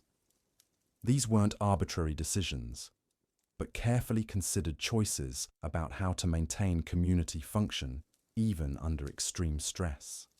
Religious institutions played crucial roles in legitimizing these dietary changes. Priests and religious leaders helped communities understand that survival itself was a moral imperative, that God would not condemn people for eating unusual foods when the alternative was death. They developed theological frameworks that allowed for the consumption of foods that might normally be forbidden, creating religious justifications that helped people maintain their spiritual identity, even as their physical reality changed dramatically. The preparation of these alternative foods became communal activities that served multiple purposes beyond mere nutrition. Gathering to process bark or prepare leather broths provided opportunities for social connection, knowledge sharing, and mutual support.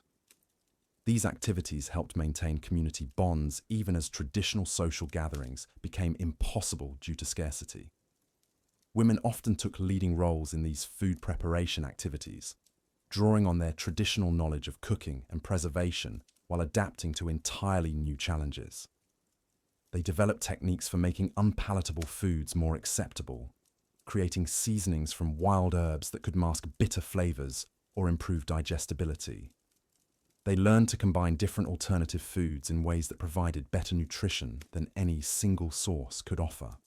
The psychological aspects of these dietary changes were carefully managed through community support systems. People understood that eating foods they had never consumed before could be emotionally difficult, especially for children.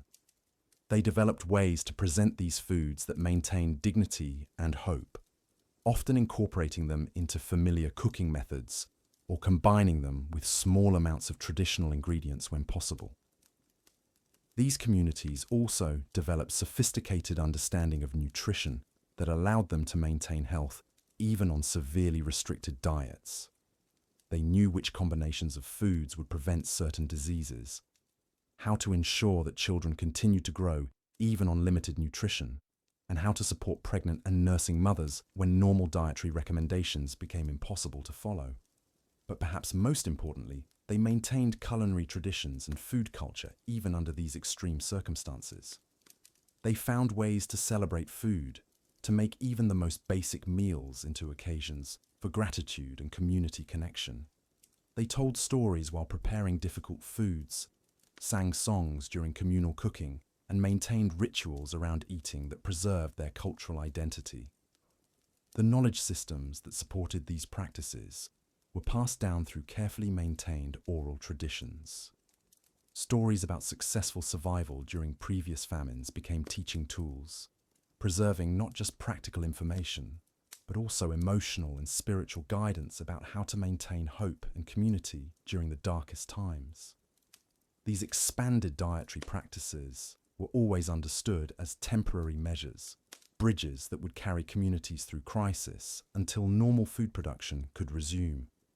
But the knowledge and social systems that supported them became permanent parts of community wisdom, ensuring that future generations would have access to these survival strategies if they were ever needed again. The remarkable thing about these medieval communities was how they managed to expand their definition of food and nutrition without losing their essential humanity. They didn't simply descend into desperation, but rather drew on deep wells of knowledge, community cooperation, and spiritual strength to redefine what was possible while maintaining their core values and social structures. This ability to adapt fundamentally while preserving essentially reflects a kind of resilience that goes far beyond mere survival. Looking at the various medieval survival stories we've explored throughout this journey, we now turn to perhaps the most ingenious and complex aspect of their resilience: the development of sophisticated networks of mutual aid and support systems that extended far beyond individual communities. These intricate webs of cooperation represented one of humanity's earliest forms of organized crisis management, demonstrating remarkable foresight and social innovation in the face of recurring catastrophe. When word spread that neighboring regions were experiencing hardship, medieval communities didn't simply retreat into isolation. Instead, they activated carefully maintained networks of reciprocal assistance that had been cultivated over generations. These systems were built on the understanding that today's helper might be tomorrow's recipient, creating bonds of obligation and mutual support that transcended local boundaries and even political allegiances. The most sophisticated of these networks operated through religious institutions, particularly the great monasteries that dotted the medieval landscape. These abbeys and priories served as more than spiritual centers. They functioned as medieval crisis coordination hubs, maintaining detailed records of regional conditions, stockpiling resources for emergencies, and facilitating the movement of aid between communities. Monks and traveling clergy carried information between settlements, creating an early warning system that could alert distant communities to approaching threats or opportunities for mutual assistance. Local lords and nobles, despite their often contentious relationships, also participated in these support networks when survival was at stake. Marriage alliances, feudal obligations, and trading partnerships created formal channels through which assistance could flow during times of crisis. A lord whose lands were devastated by war or natural disaster could call upon allies to provide temporary shelter for displaced peasants, seed grain for replanting, or even armed protection against raiders who preyed on weakened communities. Perhaps most remarkably, these networks operated on multiple levels simultaneously. At the highest level, royal courts and major noble houses coordinated large-scale relief efforts, mobilizing resources across vast territories. Regional networks connected neighboring lordships and market towns, facilitating the rapid movement of goods and people in response to local crises. At the community level, village-to-village relationships ensured that knowledge, skills, and resources could be shared between settlements facing similar challenges. The merchants and traders who traveled medieval roads served as vital connective tissue in these networks. Beyond their commercial activities, they carried news of conditions in distant regions, identified communities in need of assistance, and often facilitated the transportation of aid. Their intimate knowledge of trade routes, seasonal patterns, and regional specializations made them invaluable coordinators of relief efforts. A merchant who knew that one region had experienced a bumper grain harvest could quickly connect those communities with others facing food shortages, arranging mutually beneficial exchanges that saved lives while maintaining economic relationships. These support networks also facilitated the sharing of survival knowledge and techniques between communities. When one village developed an effective method for preserving food or purifying water, that knowledge spread rapidly through the network, adapted and refined by each community that adopted it. Innovations in farming techniques, food preparation, herbal medicine, and craft production flowed along the same channels that carried material aid, creating a medieval knowledge-sharing system that accelerated the development and dissemination of survival strategies. The seasonal nature of medieval life meant that these networks operated with remarkable precision and timing. Communities with early harvests would share their bounty with neighbors whose crops ripened later, knowing that the favor would be returned when their own stored supplies ran low in late winter. Coastal communities provided preserved fish to inland settlements during Lent and other fasting periods, while mountain villages supplied wool and minerals to lowland areas in exchange for grain and manufactured goods. Women played crucial but often overlooked roles in maintaining these networks. Noble ladies corresponded regularly with their counterparts in other regions, sharing information about local conditions and coordinating assistance for their subjects. Merchant wives managed the logistics of aid distribution, while peasant women maintained informal communication channels through marriages, family connections, and religious pilgrimages that linked communities across vast distances. The church calendar provided a framework for network activation, with religious festivals and pilgrimage seasons creating regular opportunities for communities to assess regional conditions and coordinate responses to emerging crises. Pilgrims served as informal messengers, carrying news and requests for assistance between distant communities. Religious houses offered hospitality to travelers, creating safe havens where information could be exchanged and assistance arranged. During major crises, these networks could mobilize with impressive speed and efficiency.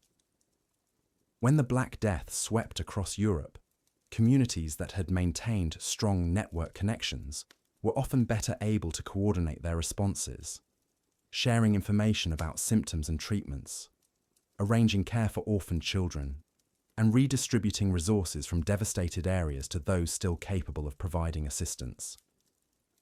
The networks also facilitated the movement of people away from infected areas and helped maintain essential services even as traditional authority structures collapsed. The sophistication of these systems extended to their ability to adapt to changing circumstances.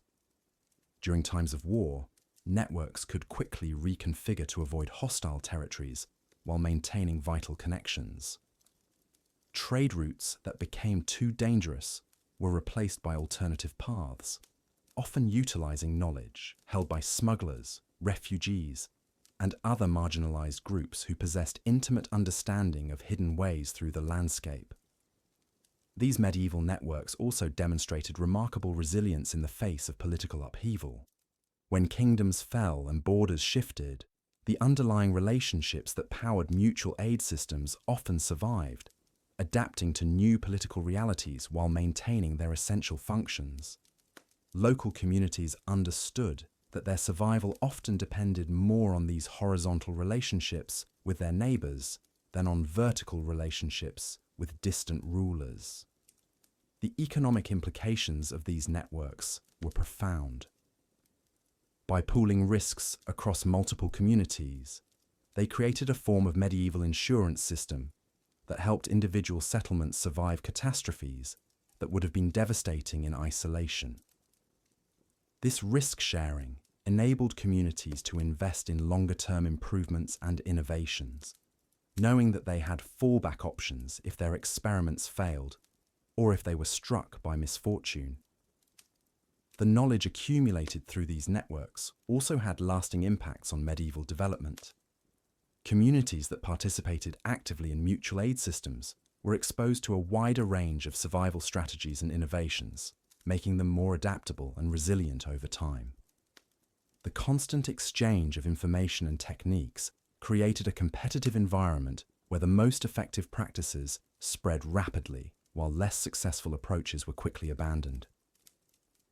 As we reflect on these remarkable achievements in medieval crisis management, we're reminded that survival in harsh times has always been fundamentally a social endeavor. The communities that thrived were those that recognized their interconnectedness with the wider world and invested in building and maintaining relationships that could provide support when it was most desperately needed. Their sophisticated networks of mutual aid represent one of humanity's greatest innovations in collective survival, demonstrating that even in an age of limited technology and communication, human ingenuity and cooperation could create systems of remarkable effectiveness and endurance.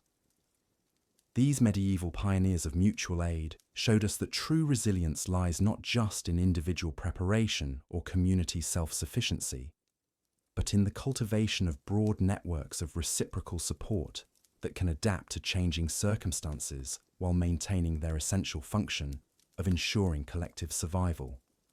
Now, as we turn to examine the very means by which these communities overcame such devastating challenges, we must understand that survival required far more than just rationing food and enduring hardship. Medieval communities developed sophisticated systems of knowledge preservation and communication that proved absolutely critical during times of crisis. These networks of information sharing would often mean the difference between a village thriving through a difficult season or facing complete collapse.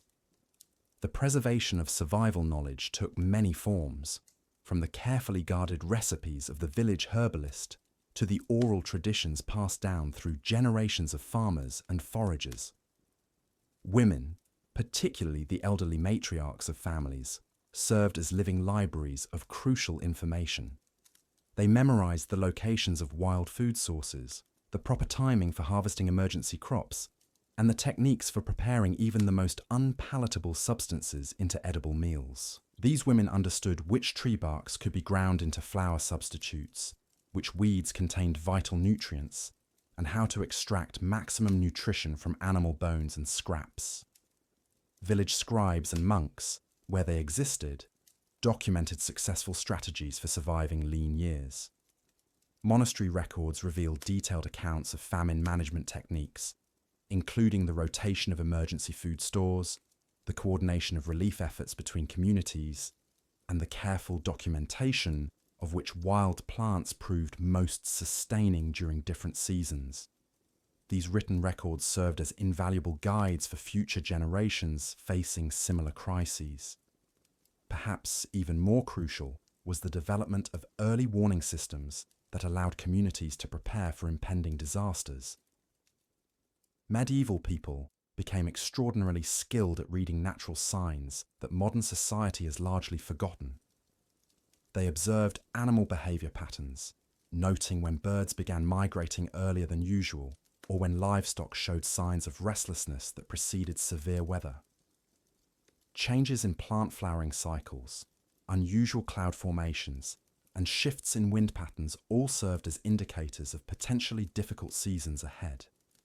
These observations were shared through networks of travelling merchants, pilgrims, and wandering craftsmen who carried news between settlements. A successful harvest technique discovered in one village could spread across entire regions through these informal communication channels. Stories of communities that had successfully weathered particular types of crises were told and retold, preserving valuable strategies within the collective memory of medieval society. The role of the village elder cannot be overstated in this system of knowledge preservation.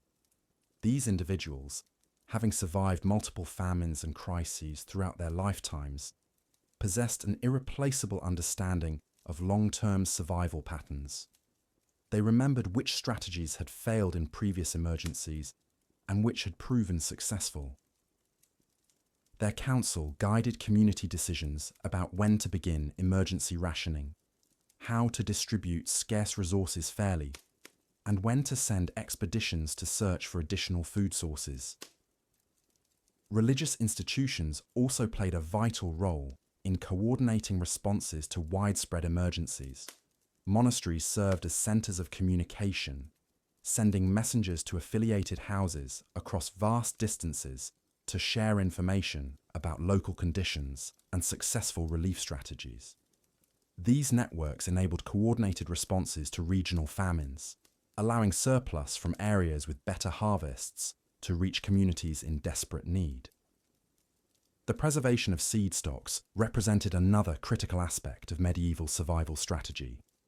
Communities developed elaborate systems for protecting the genetic diversity of their crops, carefully maintaining multiple varieties of grains and vegetables that could survive different types of environmental stresses.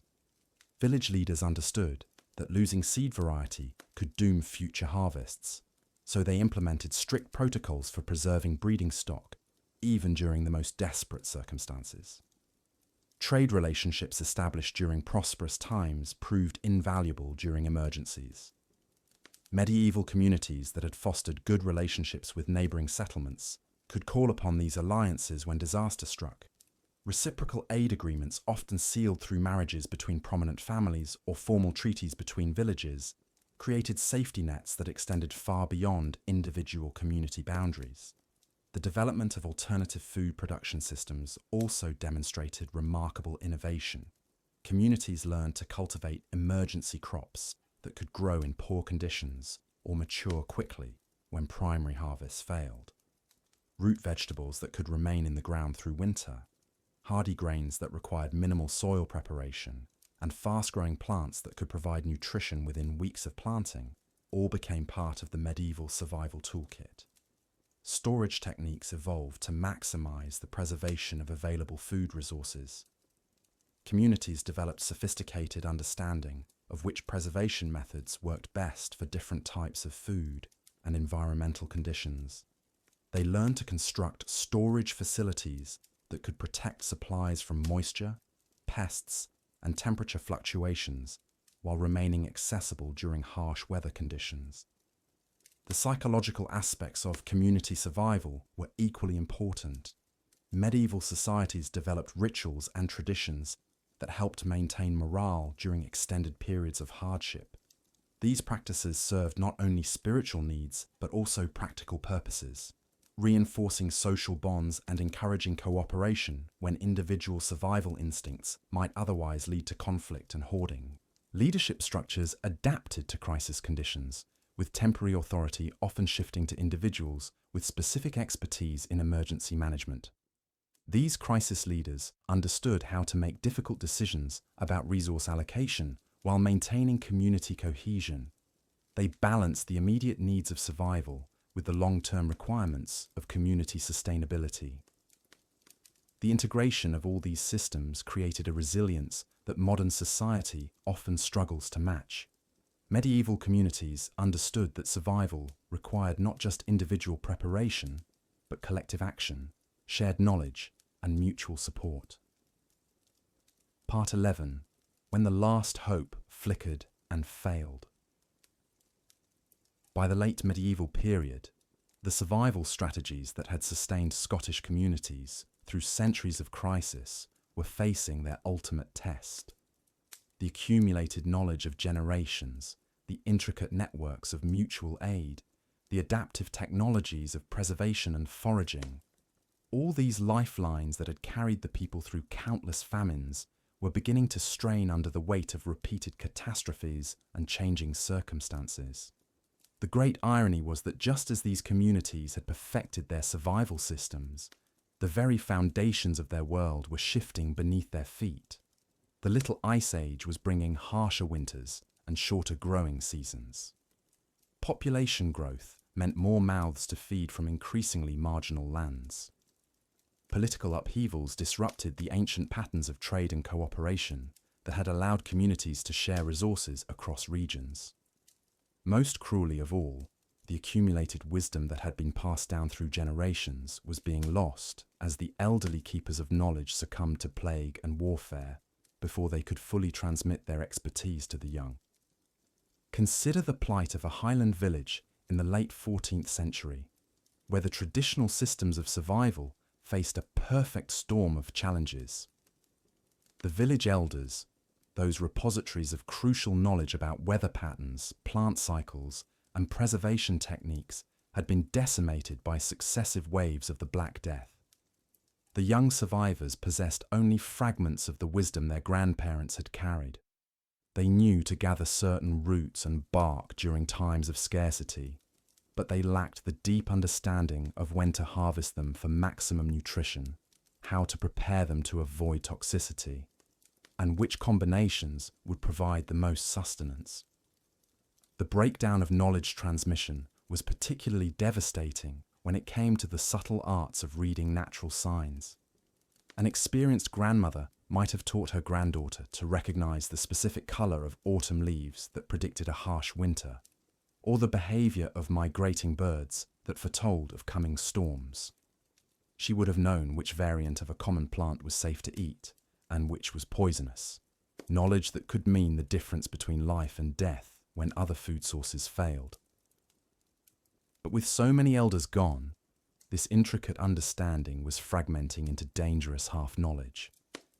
The social networks that had been the backbone of survival were also fraying. The reciprocal relationships between highland and lowland communities, carefully maintained through generations of mutual assistance, were being disrupted by increasing political tensions and territorial conflicts.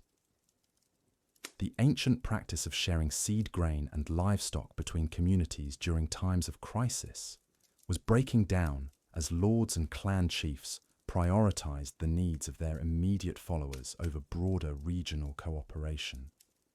Economic changes were undermining traditional survival strategies in subtle but profound ways. The growing importance of money and market relationships was gradually replacing the gift economies and mutual aid systems that had allowed communities to weather crises together. Where once a family might have shared their surplus grain with neighbours in the expectation of future reciprocity, they were increasingly pressured to sell that surplus for coin to meet new monetary obligations like taxes and rents. This shift toward market relationships made communities more vulnerable during crises, as those with money could purchase survival while those without faced starvation. The psychological toll of repeated failures was perhaps the most devastating aspect of this breakdown. Communities that had survived centuries of challenges through their confidence in traditional methods were losing faith in their own capabilities. When the old techniques of weather prediction failed to account for the unusual patterns brought by climate change, when familiar plants became scarce due to environmental shifts, when established preservation methods proved inadequate for the longer and harsher winters, people began to doubt the wisdom of their ancestors. This loss of confidence created a vicious cycle. As communities abandoned traditional practices in favor of new and often untested alternatives, they lost even more of their accumulated survival knowledge. Young people, seeing the apparent failure of ancestral wisdom, were less likely to learn and preserve the techniques that might still have been valuable. The gradual erosion of traditional ecological knowledge left communities increasingly vulnerable to environmental shocks, Religious and social changes also played a role in undermining survival strategies. The growing influence of Christianity sometimes conflicted with traditional practices that were seen as pagan or superstitious. Herbal knowledge held by wise women was increasingly viewed with suspicion, particularly as witch trials became more common. The communal rituals and seasonal celebrations that had reinforced community bonds and coordinated survival activities were being suppressed or transformed beyond recognition. The specialization of knowledge was creating new vulnerabilities. As communities became more complex and individuals took on more specialized roles, the broad-based survival knowledge that had once been common to all members began to disappear. A master craftsman might excel in his trade, but lack the basic foraging and preservation skills that his peasant ancestors had taken for granted. This specialization made communities more efficient in normal times, but more fragile during crises when everyone needed to contribute to survival efforts. The breakdown was not uniform or complete. Some communities managed to preserve and adapt their traditional knowledge more successfully than others. Isolated highland settlements, protected by their remoteness from outside pressures, sometimes maintained their survival systems longer than more exposed areas. Certain families or lineages continued to guard and pass down crucial knowledge even as it disappeared from the broader community. Monastic communities, with their emphasis on preserving written knowledge and maintaining consistent practices across generations, served as repositories for some types of survival wisdom. But even where traditional knowledge survived, it was often no longer sufficient to meet the new challenges communities faced. The changing climate meant that traditional weather lore, developed over centuries of relatively stable conditions, was becoming unreliable. New diseases, introduced through increased trade and travel, required treatments that traditional medicine had never encountered. Political changes meant that the social relationships that had supported mutual aid were being replaced by systems that prioritized individual or family survival over community welfare. The tragedy was that these survival strategies were failing just when they were needed most. The late medieval period brought a cascade of challenges that would have tested even the most robust survival systems. The Black Death killed between 1/3 and 1/2 of the population in many areas, creating massive social and economic disruption. Climate change brought more frequent crop failures and longer periods of scarcity. Political instability disrupted trade and communication networks. Religious and cultural conflicts undermined social cohesion. In this context, the loss of traditional survival knowledge was not just an academic tragedy, but a genuine catastrophe that cost countless lives. Communities that might have weathered these challenges if they had retained their full arsenal of survival strategies, instead found themselves helpless in the face of crisis. The accumulated wisdom of centuries built through countless generations of trial and error was dissipating just when it was most desperately needed. Yet even in this apparent ending, there were seeds of renewal. The crisis of the late medieval period would eventually force communities to develop new survival strategies adapted to changed circumstances. The breakdown of traditional systems cleared the way for innovations that would eventually prove more effective in the emerging modern world. The knowledge that survived the crisis was often the most essential and adaptable, forming the core of new survival traditions that would carry future generations through their own challenges. The survivors of this period carried forward not just specific techniques and practices, but also the deeper principles that had made medieval survival strategies effective.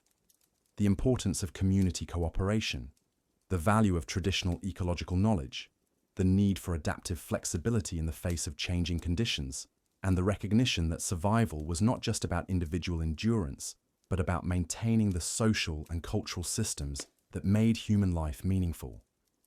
These principles would be tested again and again in the centuries that followed, but they would endure. The medieval legacy of survival through community, adaptation, and the preservation of essential knowledge would continue to influence how people faced crises long after the specific techniques of the Middle Ages had been forgotten.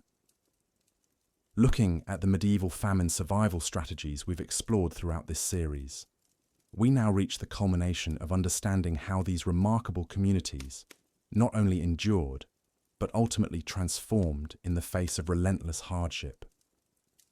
The preservation techniques, social networks, and adaptive strategies we've witnessed paint a portrait of human resilience that extends far beyond mere survival. As the medieval period drew to a close, the very foundations that had sustained communities through countless famines began to shift.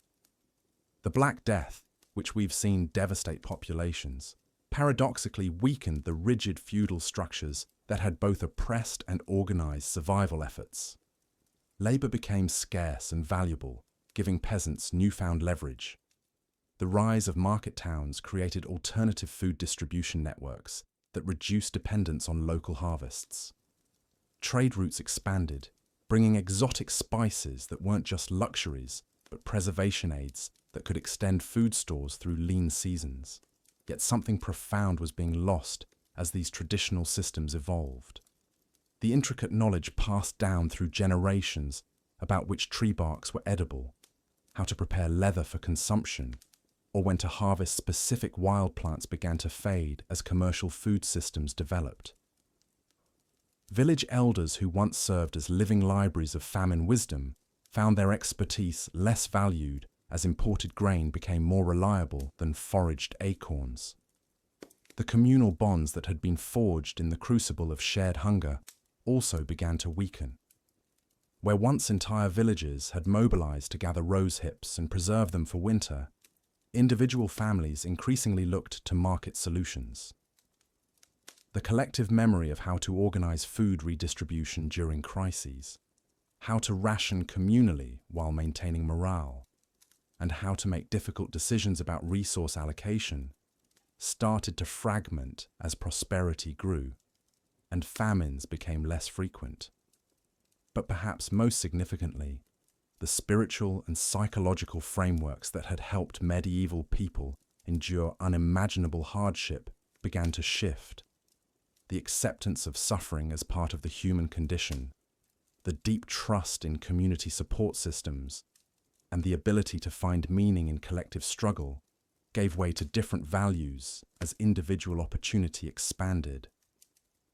The stoic resilience that had characterized medieval famine survival was replaced by expectations of security and abundance that, while certainly improvements in quality of life, also represented a loss of certain adaptive capabilities. The transformation wasn't uniform or immediate. In remote areas, traditional survival knowledge persisted longer. Highland communities continued to rely on ancient preservation techniques well into the early modern period. Monastic communities maintained their role as repositories of agricultural wisdom and charitable distribution networks. Some regions experienced late medieval famines that required the full deployment of traditional survival strategies, keeping these skills alive even as the broader society was changing. What emerged from this transition was a paradox that continues to resonate today.